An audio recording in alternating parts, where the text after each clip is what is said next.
News, views, voices of the global Indian community. India abroad. Today is another immigrant success. Came here, I don't know, 30, 40 years ago. Can't count. But he started in a company. He stayed with the company for 30 plus years. And now he's CEO of a Fortune 500 company. And that's one of the successes we have. And also this gentleman is not just a CEO success, but the work he does and what he does for the community is amazing. So without further ado, I want to welcome my good friend, Raj Subramaniam, CEO of FedEx.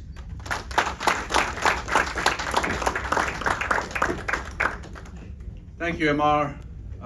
It's great to be here. When MR calls, I come. So it's pretty straightforward for me. Congratulations, MR, Shesh. I just saw him a minute ago, for releasing this report. I think it's a very important time and very valuable as we talk about what our community continues to do, as was demonstrated very much so as Saruna was talking here, in various walks of life. So I'm just delighted that that you were able to release the report, that we were able to talk about it going forward. And I was just singing your praises, Shesh.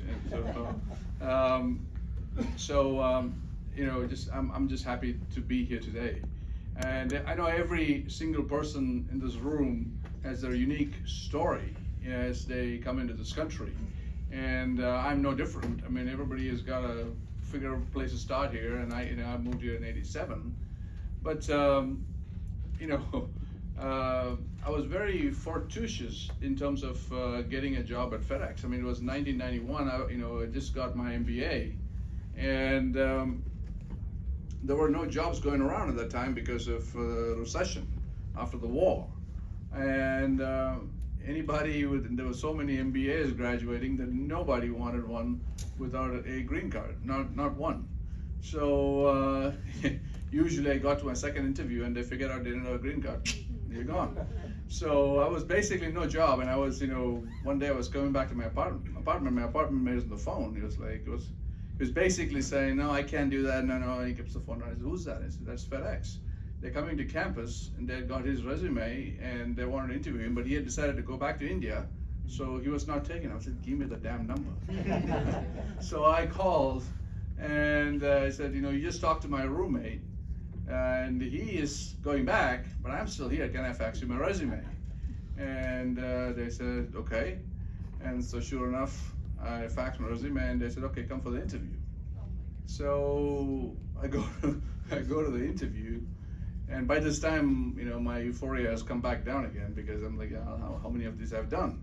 And so instead of going in there and saying, good morning, how are you, whatever, I said, I don't have a green card.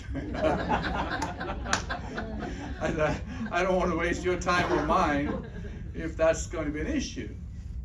They look at me as if I have two horns coming out of my head and said, son, let's first figure out whether you have what it takes to do a job at FedEx, and let's worry about the paperwork. And the rest is history. So I got a job in Memphis. Now, honestly, I have no idea what Memphis was. No clue. I mean, this is before, as you said, Google and all this stuff. So I'm trying to figure it out. I didn't know a single soul.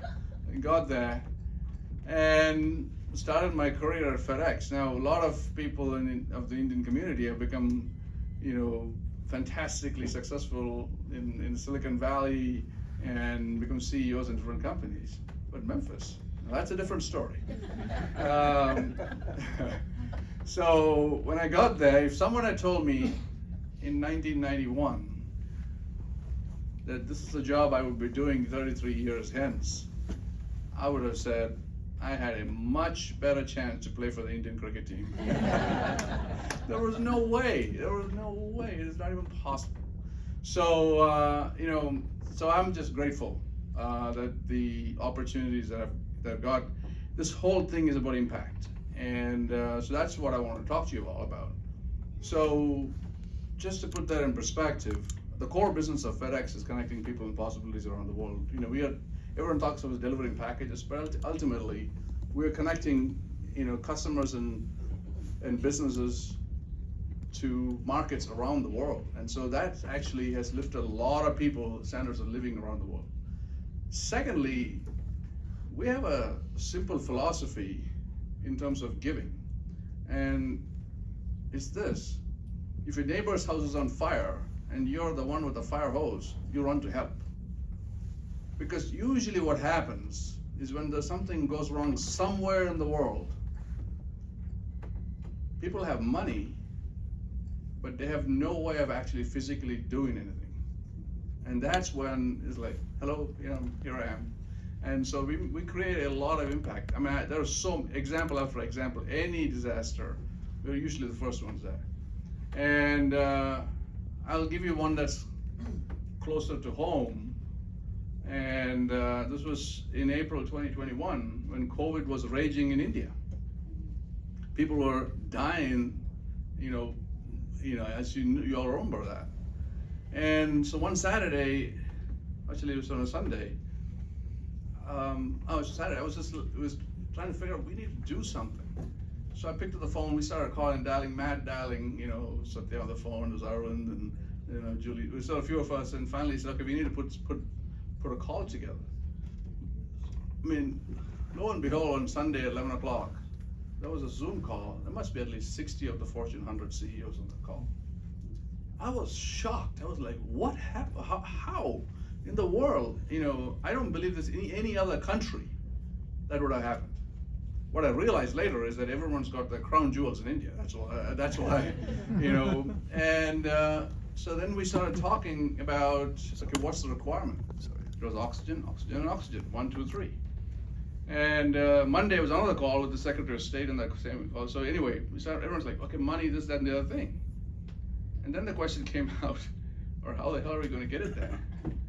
And I was like, we have 40 flights a week into India, in and out.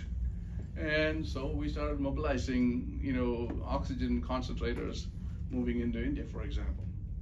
Now, we moved, and then I remember that one evening I got a call from this young woman in Dallas.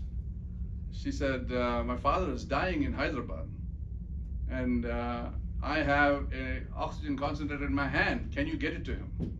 I'm like, what?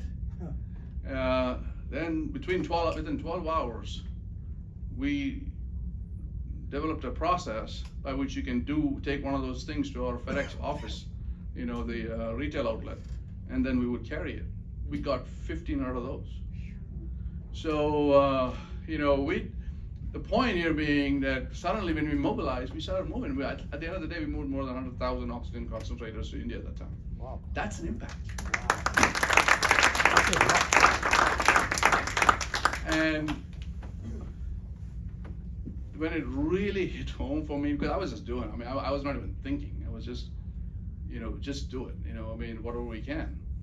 I had the opportunity the next year to see Prime Minister Modi in his house in Delhi. So he asked me to come on one side. I just landed, went to his house, and so it was a one-on-one meeting and everything else. And I was just trying to get my act in gear, so to speak. And he said, no. For the first 5 minutes, he spoke about how grateful he was and the country of India was for the work we did, and I almost was in tears because as somebody who was born in India, the Prime Minister telling you that was a moment of deep gratitude for me, and that the fact that he would remember it and talk about it. So anyway, I was just talking about the impact. Everybody in different fields, right here, a shining example here in Maryland, that makes an impact. This is an American story. That's the other part.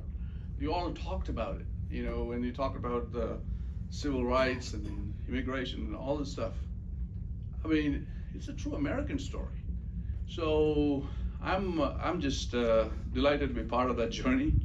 I think there are a few of us who can pull together and do a lot of things now, but I think more importantly, There are all of us. There are all of us. And